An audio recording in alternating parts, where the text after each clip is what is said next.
गुरुजी के चरणों में अवनीश कुमार शुक्ल का सादर प्रणाम। प्रणाम। गुरुजी, कल सुबह जब प्रथम पहर में इस शिविर में ध्यान लग रहा था तो उस समय अनुभूति हुई कि एक वृक्ष है, बहुत दुबला पतला सा वृक्ष है, उसमें बहुत शाखाएं नहीं हैं। और फिर थोड़ी देर के बाद अनुभूति हुई गुरुजी की कहीं आग की भयंकर लपट, बहुत भयंकर लपट आग की दिख रही थी, जैसे आग लगी हुई हो। बहुत विशालकाय उसकी लपटें दिखाई दे रही थी और ये लपटें 2 बार दिखी। और द्वितीय पहर में सेकंड मीटिंग में गुरुजी दिखाई दिया कि सामान्य ज़मीन है, सामान्य सी है और वहाँ कोई कूड़ा भी नहीं, कुछ भी नहीं है, लेकिन फिर भी ज़मीन से अनावश्यक उसमें से धुआं निकल रहा, सफ़ेद धुआं निकल रहा, ऊपर जा एकदम पूरा फैल जा रहा है, जबकि कोई कूड़ा नहीं वहाँ और लकड़ी वगैरह कुछ नहीं है। फिर थोड़ी देर बाद दिखता है कि एक कुआं है गुरुजी, और उस कुएं में बिल्कुल पानी ही नहीं है, एकदम सूखा कुआं, उसमें पतली पतली लकड़ियाँ हैं, छोटी छोटी लकड़ियाँ पड़ी हुई हैं और मुझे एकदम स्पष्ट नीचे की कुएं के अंदर मुझे स्पष्ट दिखाई दे रहा है। और उसके बाद बाहर दिख रहा है कि सूखे पत्ते सूखे हुए हैं। अब किस चीज़ के पत्ते हैं ये नहीं, लेकिन एकदम सूखे हुए पत्ते दिखाई दे रहे हैं।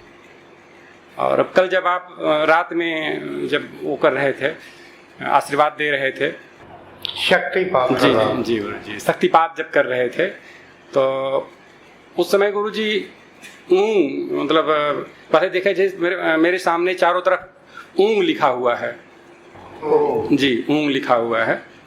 और जब बगल वाले को आप शक्तिपात कर रहे थे तो उस समय ऐसा मुझे दिखाई दिया गुरु, जैसे कुछ ऐसे चीज़ें ऊपर से कुछ गिर रही हैं और उसके बाद छोटी छोटी, मतलब कणों में है, कुछ चीज़ें ऐसे गिर रही हैं।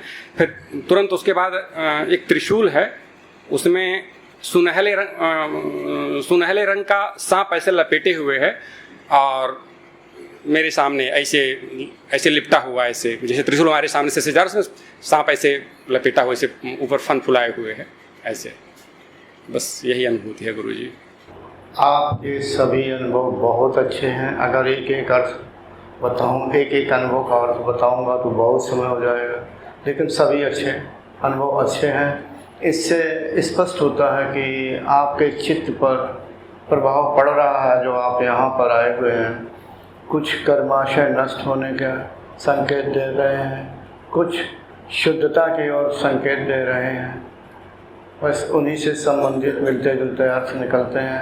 कुल मिला के अच्छी बात है, साधना करते रहिए। आप कहाँ से आए हुए हैं? गुरुजी, रहने वाला मैं सुल्तानपुर उत्तर प्रदेश का हूँ। शहडोल में इसमें व्यावसायिक कार्यस्थल है, शहडोल मध्य प्रदेश। जी गुरुजी।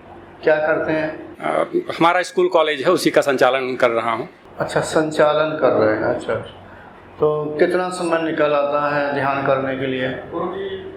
अब अभी तक तो मैं ध्यान नहीं समझता था, मैं सामान्य पूजा करता था, लेकिन ये जरूर है गुरुजी कि अब मैं कम से कम 2 से 3 घंटे प्रथम पहर में दूंगा और द्वितीय शाम के समय जो भी संभव हो पाएगा 1 घंटे से अधिक शाम को दूंगा।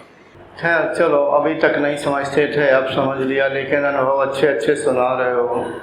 चलो अच्छी बात है। 2.5 से 3 घंटे ध्यान करने की कोशिश करें। प्राणायाम, अनुलोम विलोम करने की कोशिश करें, थोड़ी बहुत भस्त्रिका प्राणायाम की कोशिश करें, तो आपकी आध्यात्मिक उन्नति होने लगेगी और होने लगेगी। जी गुरुजी, चरण स्पर्श गुरुजी। जी प्रणाम गुरुदेव। प्रणाम। कल दोपहर में ध्यान में बैठे तब आपके सिर पे प्रकाश दिखा था, बहुत प्रकाश। और कल शाम को मुझे एक त्रिशूल दिखा और उसके बाद शंकर भगवान के दर्शन हुए और महाकाली दिखी। जी, आपको अच्छे अनुभव है, अच्छी बात है। आप अपना नाम भी बता दें, शहर। तरुण जोशी, पालनपुर, गुजरात। अच्छा, पालनपुर से।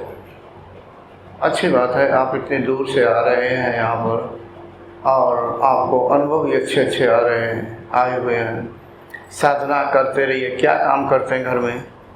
दवाई की दुकान है होलसेल की। अच्छा, समय निकाल लेते हैं? समय निकाल लेता हूँ। कितना समय निकाल लेते हैं ध्यान के लिए? 2.5 घंटा निकालता हूँ। और शाम को माला करता हूँ 1 घंटे। अच्छा, प्राणायाम करते हैं? प्राणायाम करता हूँ, 1 महीने से करता हूँ, पहले नहीं करता था। चलो कोई बात नहीं, आप करने लगे हैं और सदैव करते रहिए। भोजन सात्विक होना चाहिए। सात्विक ही करता हूँ। लाल मिर्च त्याग दो, तला हुआ ज़्यादा तला हुआ यानी तेल की या मसालों की मात्रा कम कर दो। जैसे यहाँ का भोजन खाता ही नहीं हुआ मैं तला हुआ, तो घर पे तो कुछ नहीं खाते हम। हाँ, फिर से तो अच्छी बात, अभ्यास करते रहिए। जी गुरुजी।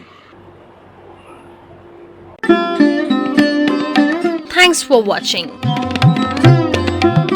Remember to like, comment and subscribe.